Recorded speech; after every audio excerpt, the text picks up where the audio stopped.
very serious risk of foreign currency fluctuation. If you look at what happened, you know, these Kenyans had not witnessed in a long period of time. That is why we thought external borrowings are always very good. But external borrowings have their risk. The risk here is, what happened last year is by January last year, or by December 2023, we had external debts of 6 trillion. And by shilling just appreciating from 160 to 130, that debt has come down from 6 to 5 trillion. What is the effect of that? First, you are saving on the, if you are paying the principal amount, you are paying less. Way less. A sixth less. But again, interest charged is also less. So if that continues over the period, you save quite a lot. Again, in that area, we are saving. So that risk also you must balance off with the risk of domestic debt and see where you are. So I think that I've explained even the dollar effect that Mheshimiwa you asked. But we can't go too low also. We can't also allow the shilling to appreciate too much. In fact, our assessment is that the shilling at 130 is the most reasonable for our economy. Because if you make shilling too strong, then you also discourage exports. And the moment you discourage exports, you will not have foreign exchange reserves. And you will be more exposed because now you don't have the ability even to pay your debts. So we have to balance it in a way that promotes exports and also manages imports. So you can see both exports and imports have been going up with 130 shillings or 129 shillings. That is a clear sign that that is a balancing rate that we should maintain.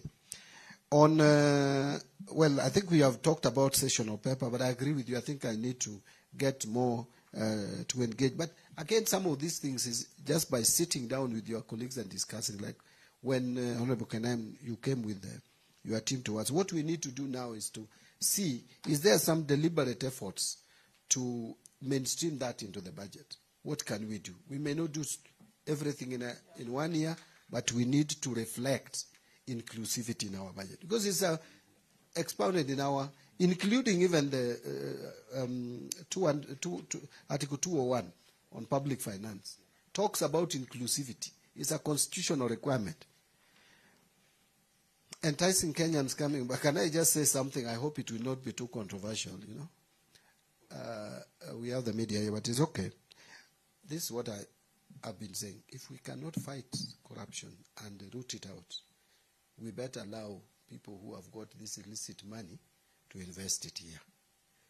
Because, you see, they are stealing this money and escaping with it to Dubai and developing Tanzania, Dubai, and employing people there. What if that money which is building a mall in Tanzania from a Kenyan was building a mall here? How many Kenyans would be employed? So I was saying, the most desirable, fight corruption, root it out.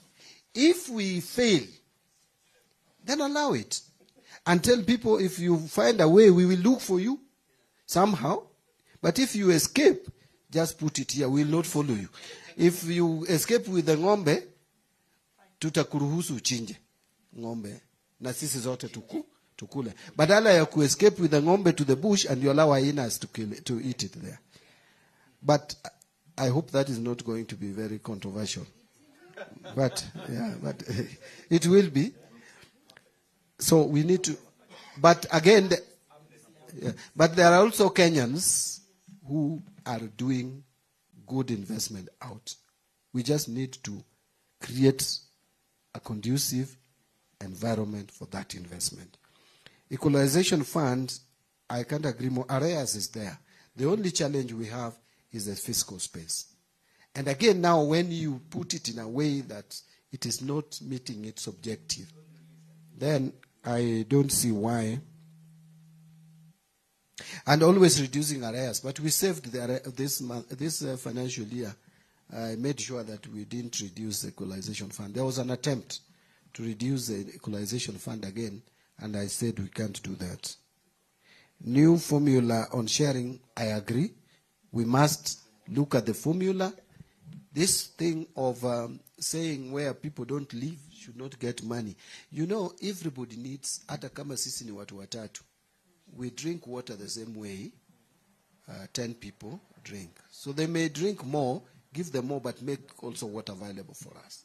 So just saying that an area should not get allocation because they don't have people, give population a percentage, but it should not be too much.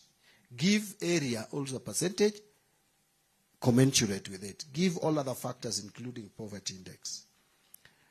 Single treasury account, I think I've already mentioned this. I'll make sure. In fact, my PS is leading this to ensure that it is implemented. Public debt, high interest rate, crowding out, I think this I addressed. I have an advantage of broad-based government. I think I have an advantage of the confidence of the people of Kenya. I need to take advantage of that, yes. I agree. Reducing public participation budget. You know, Honorable Makali, it is true. Parliament has a role to play in budget process. This time, we know that the 2010 Constitution made Parliament budget-making body. And so, yes, the executive has the responsibility. They have a manifesto to implement. We have more advantage in terms of expertise to come up with what should be the most desirable budget. But for equity, there is need for people's representative to come in. And so there is need to have some allocation. And when actually we went to the US, this money we call public participation, it is my creation. We went with Honorable Mutava Musimi to the US, and we were told about this terminology that has now been abused of pork barrel. It is not a crime. In the US, it is recognized, the pork barrel. And that is where we got that terminology. And when we came back, I insisted to Honorable Mutava that we need to implement it. Now, there has been money for public participation. Unfortunately, there has also been abuse. And that is, I think, what... And this abuse, honorable members will allow me, it did not start recently. It has been there. Sometimes you do budget, then last minute, we used to complain with Honorable Makali here. Last minute, the chair comes with figures altered. I hope, Honorable Atandi, you will not do that. Figures altered. In fact, sometimes we used to get shocked on the floor of the House. These are not the figures that we passed. And now you are told the president has said. You know, you have no way of walking to State House to confirm and verify the facts, and you take it. And by the way, most chairs, if not all, have that unlimited access to head of state. So you would imagine that they have consulted. And you are members of that committee. You don't know.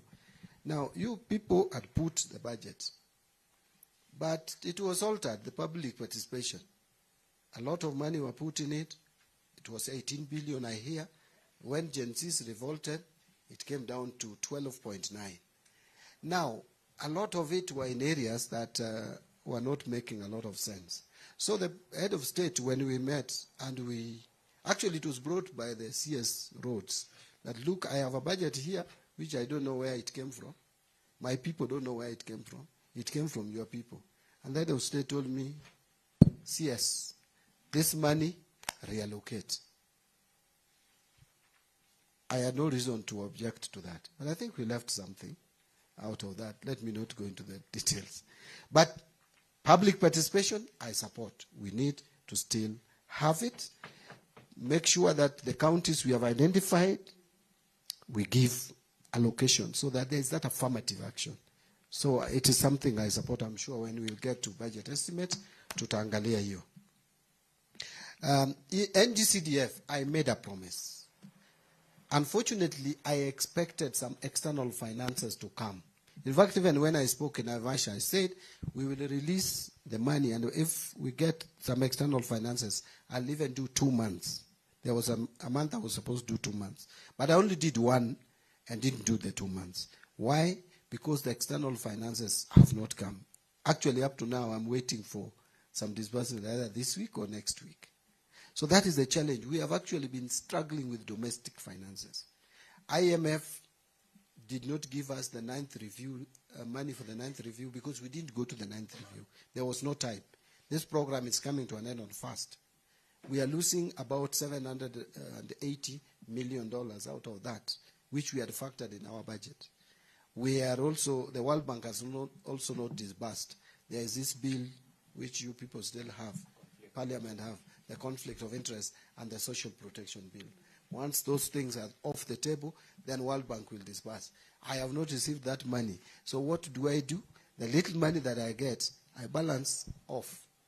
Counties now have not been paid for January and February. And CDF as well. And GAF, I think 50%. So what I intend to do is the moment we get this money, I will make sure that the money is disbursed. It's not out of my liking. Sometimes you sit down and ask yourself, I have received 200 billion. In fact, that is probably sometimes the highest we get, maybe 210. Like this month, I'm looking at the progress, we may hit 210. You get 200 billion. This 200 billion, number one, you have debts to pay. Like January, February. 1 month, you are paying 55 billion shillings, Chinese loan. Month of January and February is very bad, including March, for the Chinese loans. That is the time we pay them. So you have 55 billion to pay. After paying 55 billion, you have won 145. The salary has now gone to 80 billion per month. You pay that salary to the staff, then whatever remains, you have the counties to release money to. You have security operation in Samburu. You have to release money to. You have, so you find you have literally no space. What do? You say, okay, let me keep this waiting. When we get money, we'll release. Not that I am underplaying the role of CDF. The moment I am, okay, we will release all the arrears. Remember, this financial year, we brought forward 13 billion from the other year, which we cleared. That is the first one that we cleared paying. In fact, if that money was not there, by now I would have been over 50% in terms of paying CDF, probably. So, but we will make sure that before June, we clear all the CDF allocations and GAF. Honorable Pukose, how did we arrive at the amount of 405? We just did, first we looked at what must be paid. Then we looked at what is remaining. And we are looking at also the costs of the counties in terms of costing of the functions. And we feel 405, which is an improvement from 387 in this year to 405. That is 18 billion more. We thought if we add counties 18 billion more this financial year, they would be able to run their activities. It may not be adequate, but there is no money. How will Trump administration impact?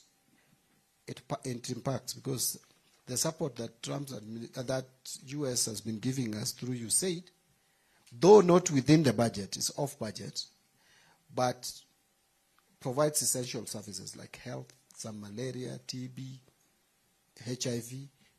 All these cumulatively, including education, agriculture, is 52 billion. So we will just have to rearrange our budget. Those critical ones, maybe others will suffer, like support to democracy, where they have been supporting IBC. Those ones we may suffer, because if you know you have priorities, people have to survive, and whether you need to give civic education to electorate to know their rights to vote, and support to advocacy of the people who have been holding counties accountable. By the way, they have been doing a very good job. Kakamega, they have supporting Kilifi, and all these counties where the citizens are given some training on how to hold counties to account. Those ones may suffer, but the essential ones will have to be maintained. They have indicated that they will not reduce their funding for some food support, especially in Kakuma, Dadaab, and others. They will also continue supporting some infectious diseases. Should Ebola strike us or something or another COVID, that they would still come in. Immunization, I need to check that. But they are cutting their programs from 100 to only 15. A global fund, yes. Actually, global fund, which again, the global fund is supported a lot, largely by the U.S. So it may. I had the team from Global Fund yesterday in my office. They have not indicated that there is a cut yet, but they are also worried. On the issue of why pending bills is not appearing, you know, we have been operating on cash basis of accounts, where we expend everything, and expenditures at cash level. So you buy something and you have not paid for it, it is assumed that Kenya has not even bought. So the pending bills has been just notes to the account. Now we are going to accrual basis of accounting, where every commitment must now be recognized in the body of the accounts. So that is why even in the budget you don't bring the pending bills, because they are not things that are paid, but we only recognize them as a footnote to the accounts. So that's why because we are moving to accrual, we wanted to ascertain the exact pending bills so that we capture them in our accounts going forward. A lot of it was also fictitious, so we couldn't just bring all that garbage to the system.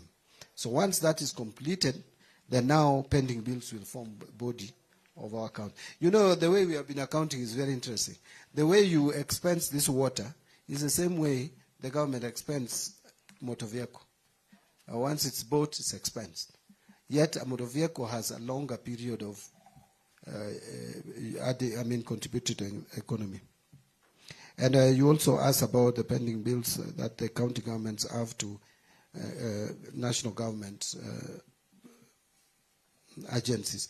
By the way, you find like KEMSA, we have to recapitalize KEMSA. You've just helped me allocate 1.5 billion to recapitalize KEMSA. Yet counties owe KEMSA. So we agreed, actually, I requested the head of summit, the chairman of the summit, His Excellency the President, that we must now enter into an agreement with counties on the issue of KEMSA, so that it forms part of an agreement. If they cannot be paying KEMSA, then we should find a system of getting that payment done at the CRF account, so that it goes, because we cannot be recapitalizing KEMSA forever, yet it is owed a lot of amount. And it happens, it runs in many other. You recently saw what happened when Kenya Power attempted to enforce payments from county government of Nairobi, and you saw the ugly incident that we witnessed. I don't think we should see that. Treasurer, because that is what the chairman also called you, treasurer of the ruling party.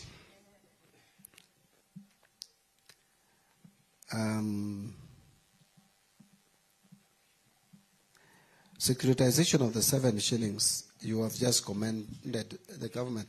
By the way, when I took up this appointment, the first thing that I said, and which I mentioned to the president, is that if we cannot deal with the pending bills, especially in the road sector, then Kenyans will not appreciate however much we offer services. By the way, look around.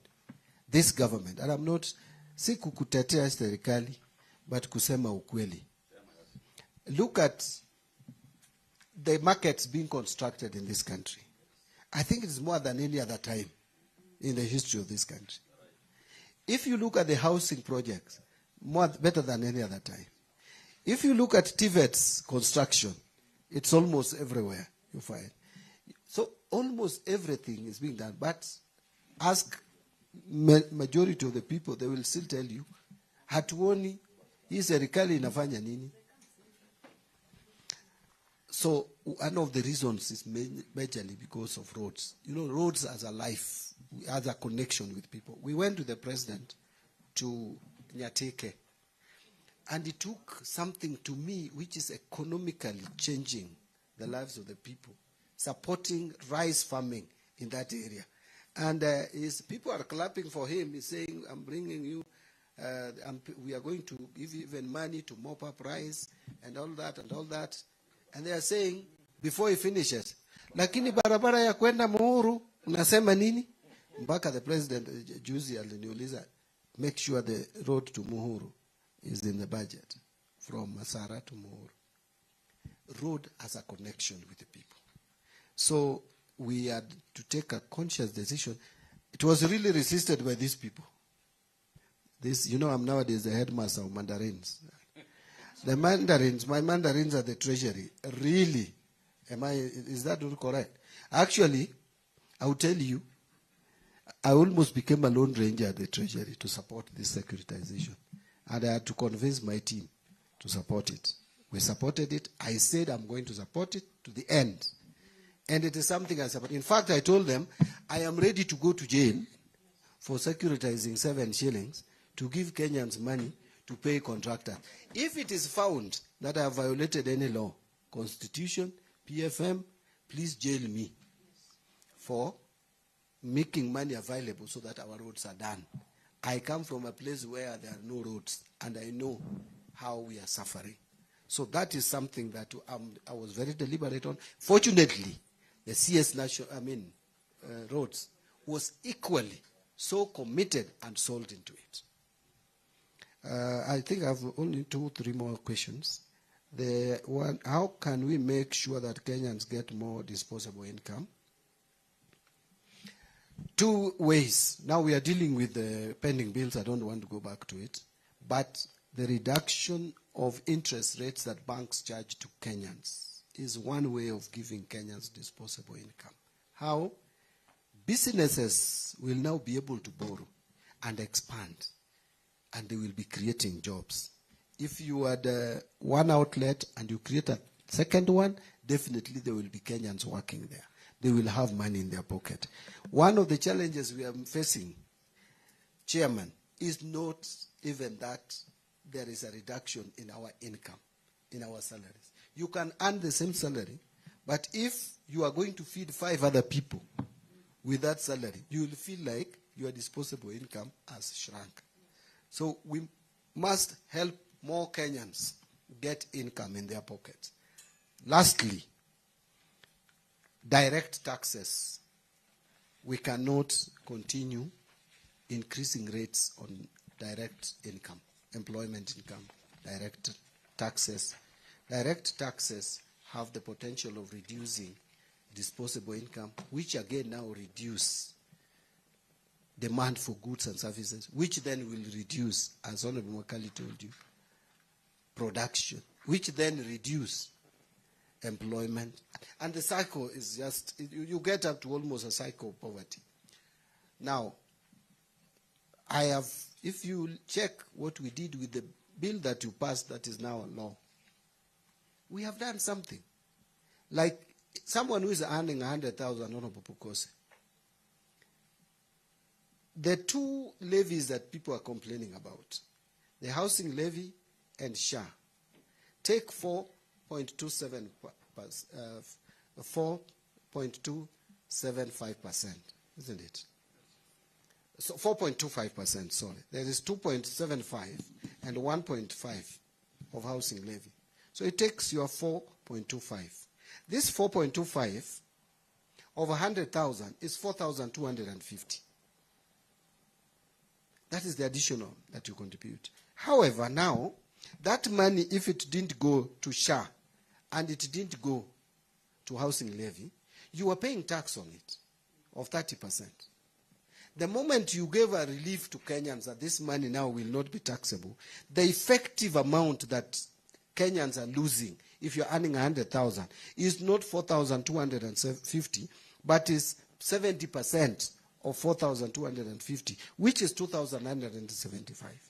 But remember, there was NHIF you were paying before SHA came into effect. And for those who are earning 1,800, the 100,000, they were paying 1,800 to SHA, to NHIF. Now that is not being paid today. So 1,800, if you remove even the tax out of it, it is about 1,500. If you remove that from 2,950, you remain with only 1,475.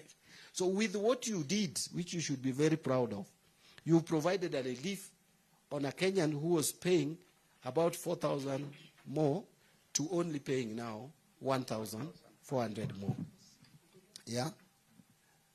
So what we may need to do is, can we go back to where probably before the tax adjustments of 2023 were? And it is possible. We are looking at those options. Once we put them together, we will present them before you or the Finance Committee for ratification. Where will we get money for SGR? This is our discussion, that SGR terminating at Naivasha is not adding much economic value to this country.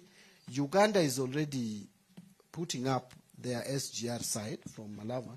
It will not make sense if the SGR does not reach Malava and Uganda has invested so much money. And the reason why we wanted this SGR to be done was to open up Kenya market up to the west, open Uganda market, and in fact, Rwanda is very ready to also receive that SGR and do it all the way to Democratic Republic of Congo. Now, you will have a market from Mombasa all the way to Congo. You will open the whole of this region. But then, how do we fund it? This is the discussion that is going on. The discussion is that the current SGR, we are supposed to, over 80% of the loan is going to be paid up to 2029. Okay? Now, it is possible for us to negotiate a loan agreement with China for the component of this SGR with a grace period up to after 2029. So that is one. But we only want to source for about 30% from Exim Bank as a loan. The discussion is still ongoing. The other 30%, we want it to come from GOK funding, most particularly Railways Development Levy. And again, Kenya Railways can, if they cannot get this 30%, they can securitize, because they are receiving 45 now. The RDL has gone to 45 billion per year. They can securitize it. Then the last one of 40% should be through the consortium of those companies, Chinese companies. They come together, put their money. They will be charging, of course, for the use of the railway to pay back. So these are negotiations that the Ministry of Transport is leading. Now, on Mau Summit Road, or Rironi Mau Summit, this one from the discussion is around PPP. And I think the progress is very advanced. We want to do PPP from Nairobi all the way to Njoro turnoff. That is what has been agreed on.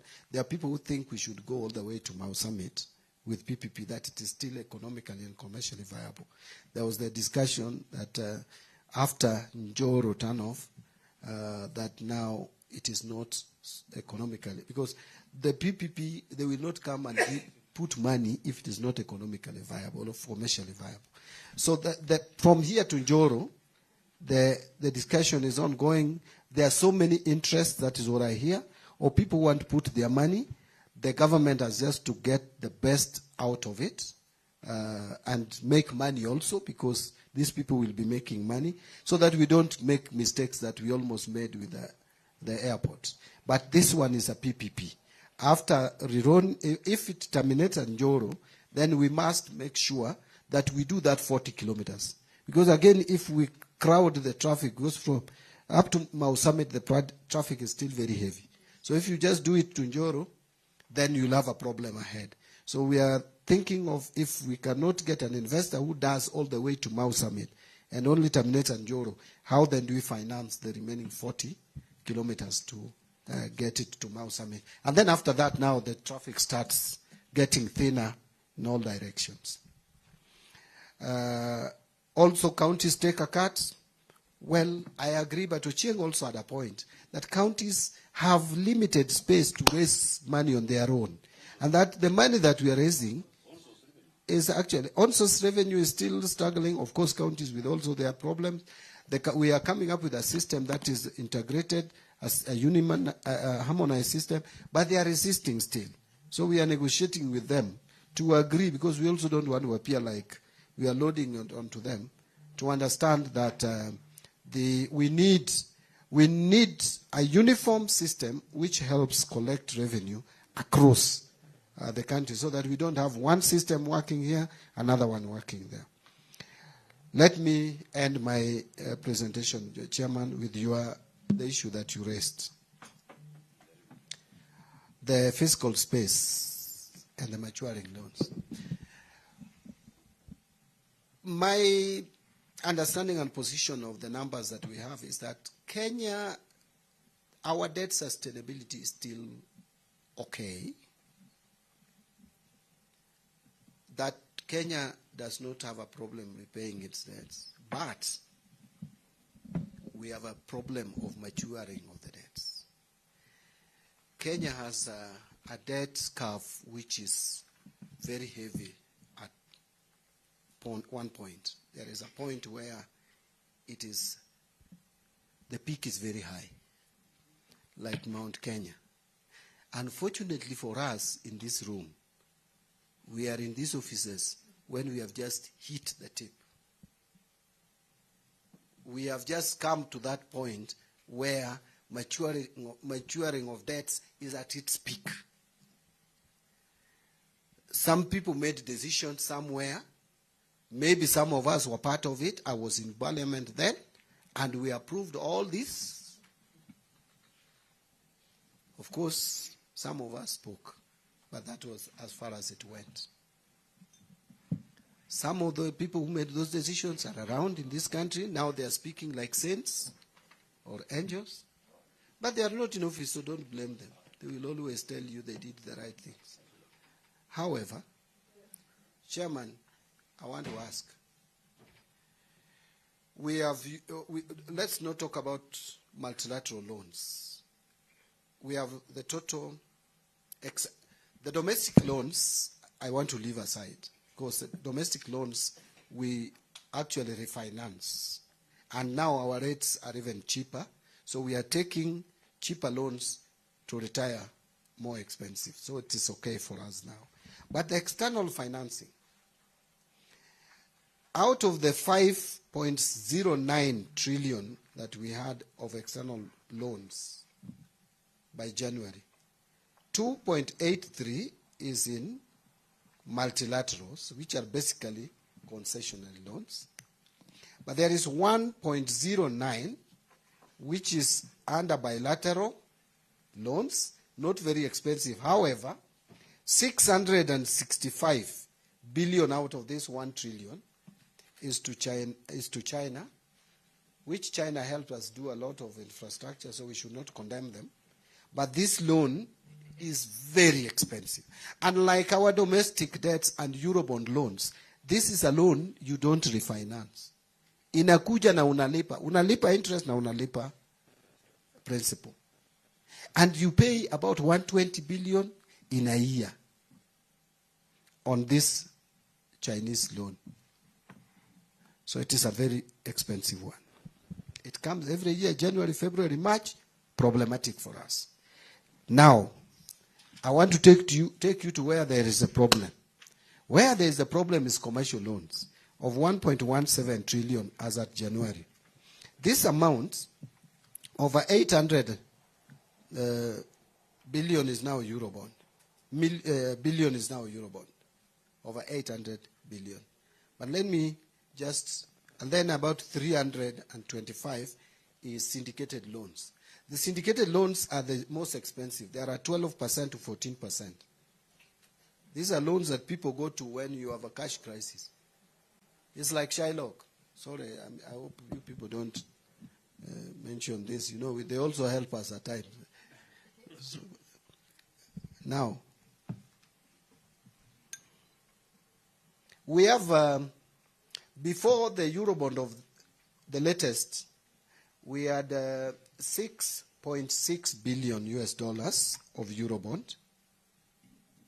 Out of this, only 1.5 billion is maturing after 2034, and it is maturing in 2048.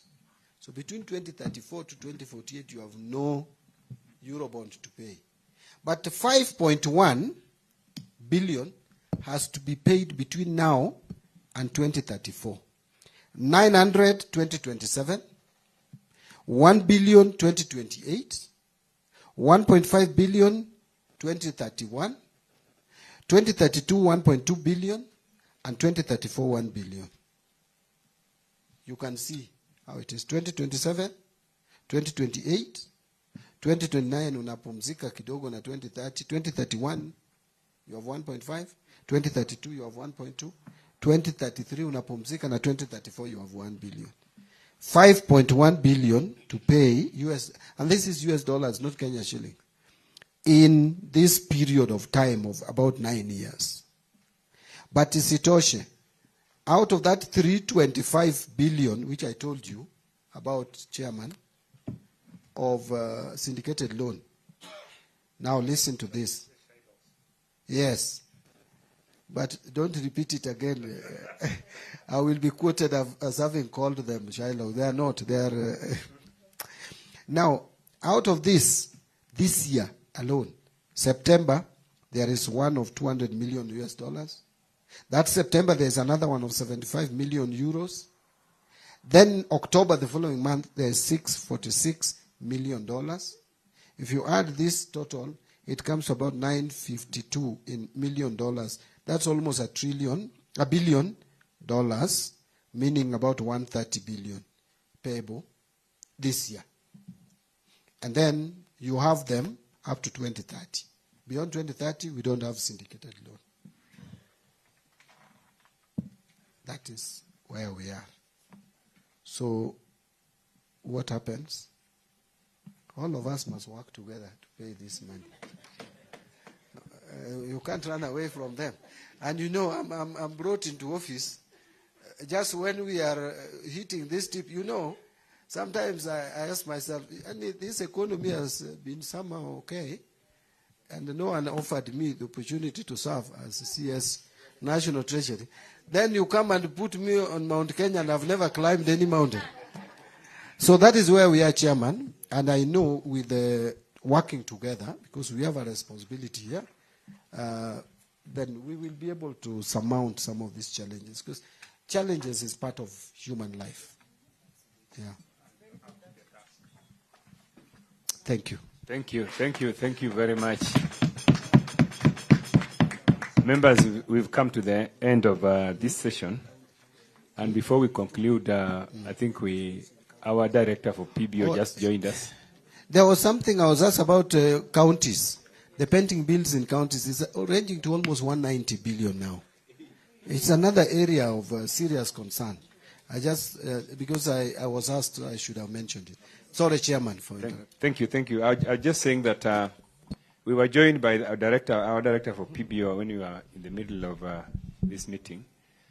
Let me allow him to just introduce himself or say something. Thank you, sir. My name is Dr. Masine, Director of PBO, and I'm glad to be here. Thank you. Thank you, Doc. Now we also have one of our new members, the MP for Laikipia County. Thank you, Chairman. Jane Kagiri is my name, County MP Laikipia, suffering from severe flu. Nobody should touch this mic after me.